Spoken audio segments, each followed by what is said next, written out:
क्या बात है टूनी चिड़िया, आज इतनी मीठी आवाज में गा रही हो?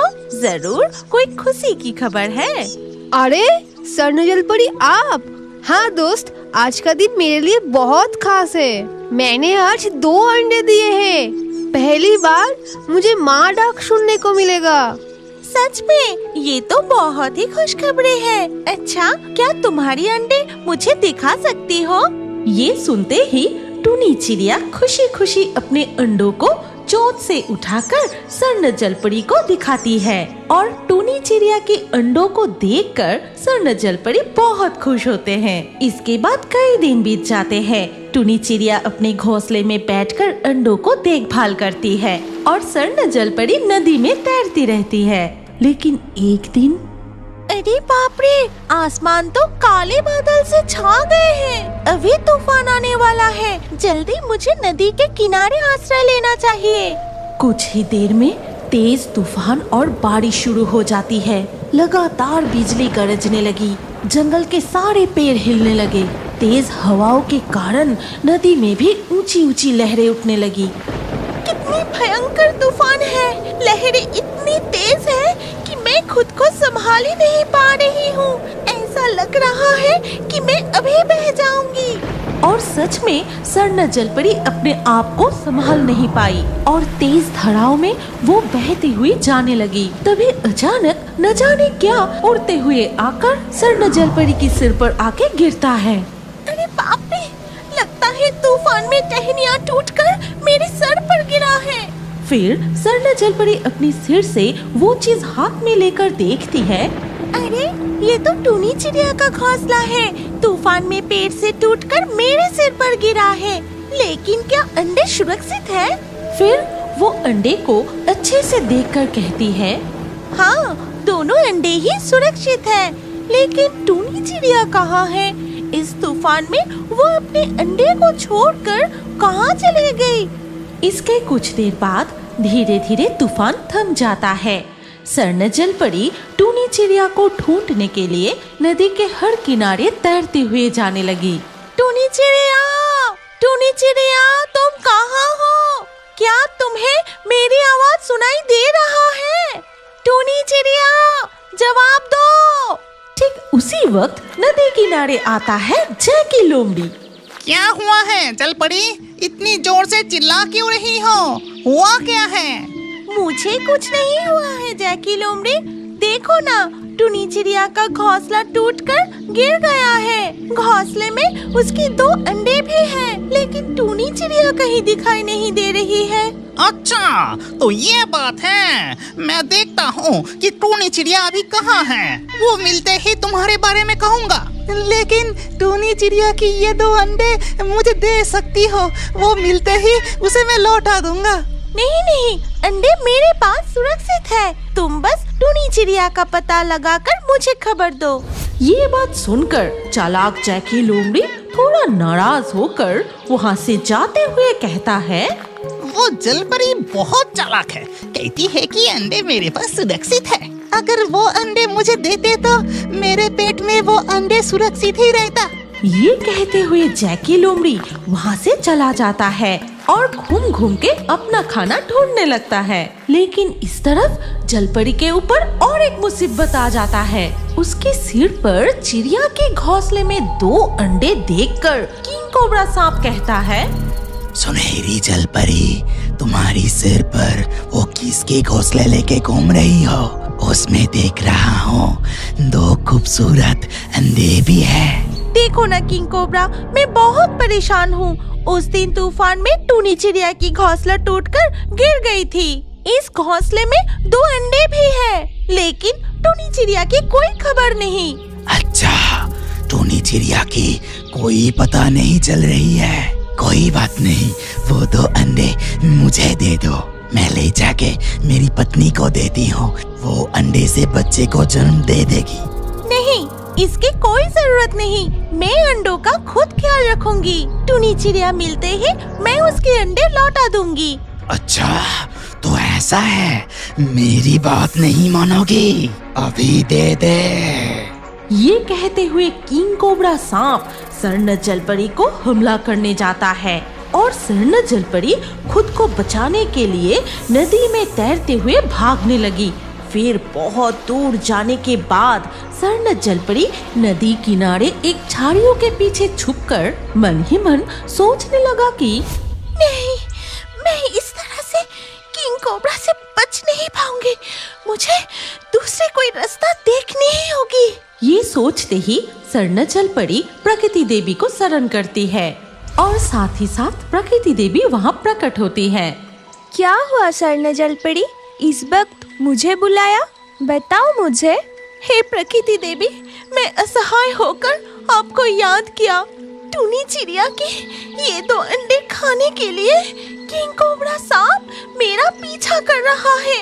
इसके बाद स्वर्ण जलपरी प्रकृति देवी को पूरी घटना बताती है और सब कुछ सुन के प्रकृति देवी ने बोली, ठीक है, तुम चिंता मत करो, उस किंग कोबरा को मैं अभी सबक सिखाती हूँ।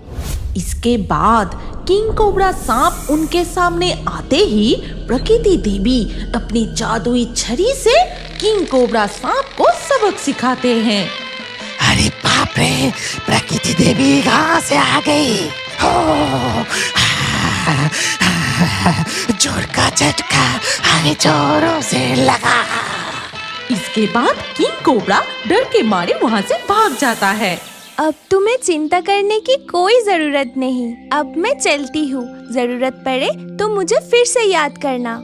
ये कहकर प्रकृति देवी वहाँ से अदृश्य हो जाती है। स्वर्ण जलपरी देखती है कि पास ही नदी का घाट है और वो अपनी जादुई मोती की मदद से रूप बदलकर स्थल भाग पर आ जाती है। पता नहीं ये बात पहले मेरे दिमाग में क्यों नहीं आई। अब मैं खुद जंगल में जाकर टूनी चिड़िया को ढूंढूंगी। इसके बाद वो टूनी चिड़िया का घोंसला हाथ में लेकर जंगल में टूनी चिड़िया को इधर उधर ढूंढने लगती है। तभी वो अपने सामने एक खरगोश देखती है। खरगोश, ओ खरगोश, जरा रुक तो जाओ। तुम कौन हो? मैं तो तुम्हें नहीं पहचाना। मैं स्वर्ण जलपरी हूँ। रूप बदल के स्थल भाग में आई हूँ टूनी चिड़िया को ढूंढने के लिए। क्या तुमने उसे कहीं देखा है? हाँ, देखा है। वो तो उस तरफ एक पेड़ के नीचे पड़ी है। वो जंगल में खाना ढूंढने गई थी, लेकिन तेज तूफान में घायल हो गई। ये सुनते ही स्वर्ण जलपरी तेजी से उस तरफ जाने लगी और वहाँ पहुंचकर देखा, ये रहा, मिल गया। टूनी चिड़िया, तुम्हारे अंडे मैं नहीं खा सका, जलपरी ने मुझे नहीं दिया, लेकिन तुम अभी मेरे बिल्कुल सामने हो।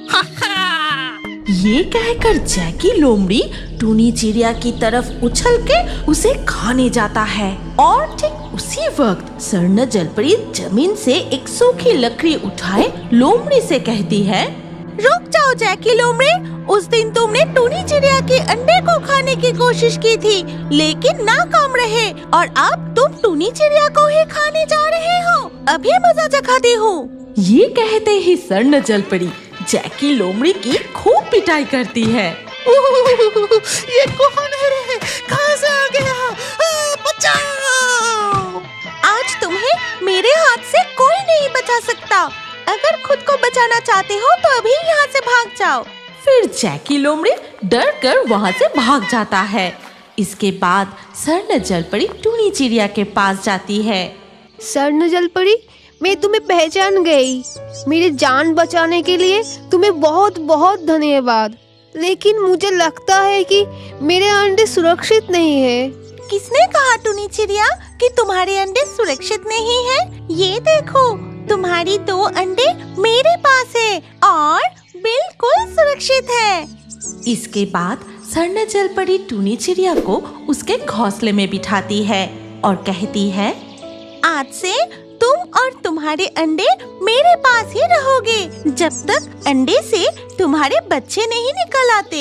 फिर स्वर्ण जलपरी टूनी चिड़िया और उसके घोंसले को लेकर नदी में लौट जाती है और वो टूनी चिड़िया की घोंसला अपने हाथ में लेकर ही नदी के पानी में तैरती रही।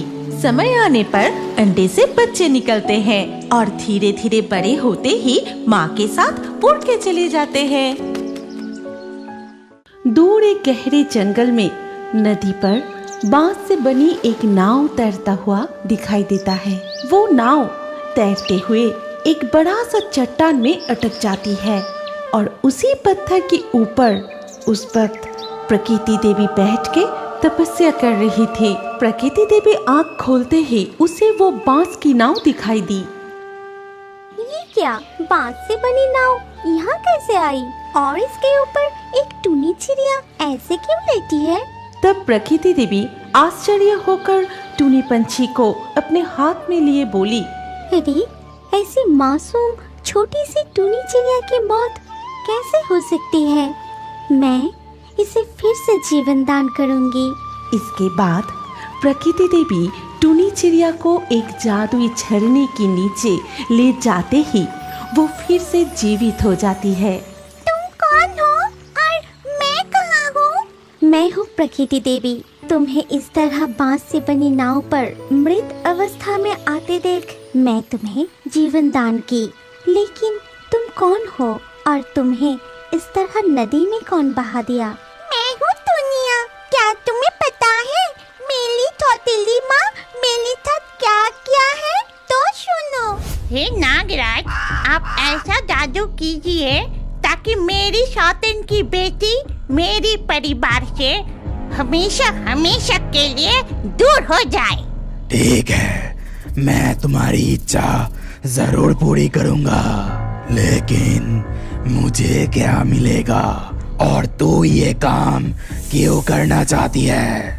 अगर वो दुनिया जिंदा रही तो मेरी पति की संपत्ति 2 हिस्सों में बांटना पड़ेगी, लेकिन मैं चाहती हूँ कि उस पूरे संपत्ति का मालिक मेरा बेटा अकेला बने। अरे इसके लिए आप जो मांगेंगे मैं वही दूंगी। ठीक है, मैं ऐसी चाल चलूंगी जिससे किसी को भनक तक नहीं लगेगा और सौतेली बेटी भी मरेगा तो मेरी चेला काल कोबरा को डसने के लिए भेज रहा हूँ। उसी दिन दोपहर को टुनिया जब घर के आंगन में खेल रही थी तब नागराज किंग कोबरा से कहते हैं, काल कोबरा, देख वहाँ टुनिया खेल रही है, तो चुपके से जाके टुनिया को डांस ले और सारी जहर उसकी शरीर में उतार दे। जो हुकुम प्रभु। इसके बाद किंग कोबरा पीछे से जाकर टुनिया को डस लिया और साथ ही साथ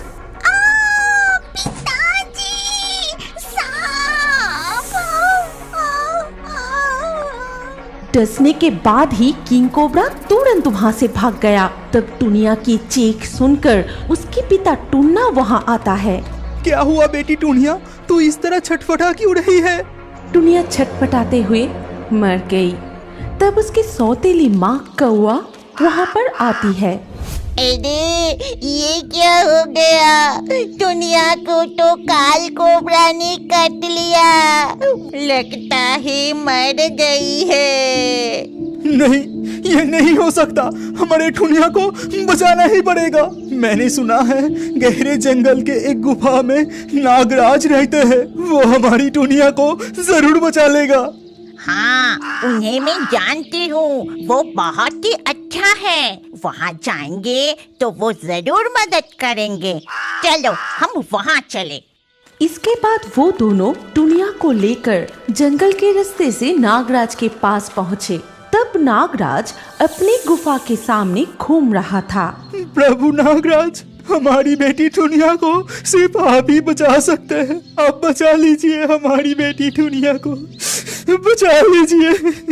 हाँ प्रभु नागराज, दुनिया को काल कोबरा ने काटा है, आप उसे बचा लीजिए प्रभु। टुनिया को तो बहुत ही जहरीला सांप काटी है और उस जहर से टुनिया मर भी गई है। मैं अब कुछ नहीं कर सकता। तुम लोग एक काम करो, उसको एक बांस के नाव पर नदी में बहा दो। अगर भगवान का कृपा होगा तो वो जिंदा भी हो सकता है। हाँ, मैं अभी जाता हूँ, हमारी बेटी टुनिया को बचाना ही पड़ेगा। मैं जाके बांस की नाव तैयार करता हूँ, तुम टुनिया को लेके नदी किनारे आओ। ये कहते हुए टुनिया के पिता बांस की नाव बनाने के लिए चला गया। तब कौवा ने नागराज से बोली, दुनिया के पिता ने सोचा था कि आपके पास आने से दुनिया के शरीर का जहर निकल जाएगी, लेकिन वो ये नहीं जानता कि इस दुनिया को मारने के लिए मैंने आपका ही मदद ली है। मैं बहुत खुश हूँ। आपको क्या चाहिए बोलिए। समय आने पर मैं जरूर बताऊंगा। ये सुनकर कौवा बहुत खुश हो जाती है। फिर टुनिया को लिए नदी किनारे चली जाती है। इसके बाद टुन्ना टुनिया को हाथ में लिए बांस से बनी नाव पर लिटा देते हैं। दुनिया, मैं खुद अपनी हाथों से तुझे बांस की नाव पर बहा दिया। हे सृष्टिकर्ता, तुम मेरी बेटी को जरूर लौटा देना। और इस तरह बांस की नाव पे बहते हुए मैं यहाँ आके पहुँची। तुम्हारे साथ बहुत अन्याय हुआ है और इसकी सजा उन दोनों को जरूर मिलेगी और तुम तुम्हारे पिताजी के पास फिर से लौट जाओगे। फिर नागराज उस कौवा के पास आके कहता है, कौवा, कौवा, घर पर हो क्या? जरा बाहर आओ। कौवा घर से बाहर आके बोली, क्या बात है नागराज, आदेश कीजिए। मेरे काम का प्रतिदान देने का समय हो गया है, इसलिए इस पानी को तुम तीनों मिलके पी लो। आपने जो मदद की थी उसके लिए ये पानी क्यों पीना पड़ेगा? बोलिए प्रभु नागराज। जो कह रहा हूँ वो सुनो, नहीं तो तुम तीनों को मैं जिंदा निगल जाऊंगा। ये सुनकर कौवा बहुत डर जाती है। फिर वो नागराज के हाथ से प्याला लिए पहले बेटे को पिलाती है, फिर खुद पी लेती है। इसके बाद वो प्याला पति की तरफ आगे बढ़ाई। ये सब क्या हो रहा है? मैं इसे क्यों पीऊंगा? तू ये पिएगा या मैं तुझे खा जाऊं? ठीक उसी वक्त वहाँ टुनिया और प्रकृति देवी आ पहुँचते हैं। नहीं पिताजी, उसे आप मत पीजिए और मेरी मौत के लिए सौतेली माँ और नागराज जिम्मेदार है। तब तक इधर नागराज का वो जादुई पानी पीने के बाद कौवा और उसका बेटा सांप बन चुका था। और ये सब कुछ देखने के बाद प्रकृति देवी ने कहा, कौवा तो अपनी सजा भुगत रही है, लेकिन नागराज तुम्हारी सजा तो अभी बाकी है। वो सजा मैं तुम्हें दूंगी। ये सुनते ही नागराज वहाँ से भागने की कोशिश करता है, लेकिन प्रकृति देवी अपनी जादू से उसे पत्थर बना देती है। टुनिया, आज से तुम निश्चिंत होकर अपने पिता के साथ इस घर में ही रहोगी और मैं नागराज को पत्थर बना के उसकी गुफा में ही हमेशा के लिए बंदी बना के रखूंगी। इसके बाद प्रकृति देवी उस पत्थर बनी नागराज को उसकी गुफा में ही बंदी बना कर रख दी और वो खुद फिर से उस झरने के पास अपनी राज्य में लौट गई।